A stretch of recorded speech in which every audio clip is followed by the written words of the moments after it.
தென்மேற்கு வங்கக்கடலில் நிலை கொண்டிருக்கும் புயலால் தமிழகத்திற்கு எந்த அளவு மழைக்கு வாய்ப்புள்ளது என்பது குறித்த வானிலை நிலவரங்களை தருகிறார் செய்தியாளர் அபிநயா செல்வகுமார். தென்மேற்கு வங்கக்கடலில் விசாகப்பட்டினத்திற்கு தென்கிழக்கே சுமார் 1060 கிலோமீட்டர் தொலைவில் வர்த் அப்படிங்கிற புயல் நிலை கொண்டிருக்கு.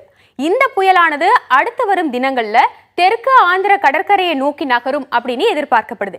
இதன் காரணமா ஆந்திராவில் வருகிற 10ஆம் தேதி முதல் கனமழை பெய்யக்கூடும்னு எதிர்பார்க்கப்படுது. இந்த வர்த் புயலானது வருகிற 12ஆம் தேதி நெல்லூர் மற்றும் காக்கிநாடாவிற்கு இடையே முற்பகல்ல கரையை கடக்கும்னு சொல்லப்பட்டிருக்கு.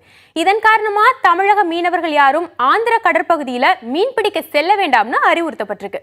தமிழகம் மற்றும் புதுவையில பெரிய அளவுல மழை இருக்காதுன்னு மிதமான மழைக்கு மட்டும் வாய்ப்பு இருப்பதாகவும் சென்னை வானிலை ஆய்வு மையம் தெரிவிச்சிருக்காங்க.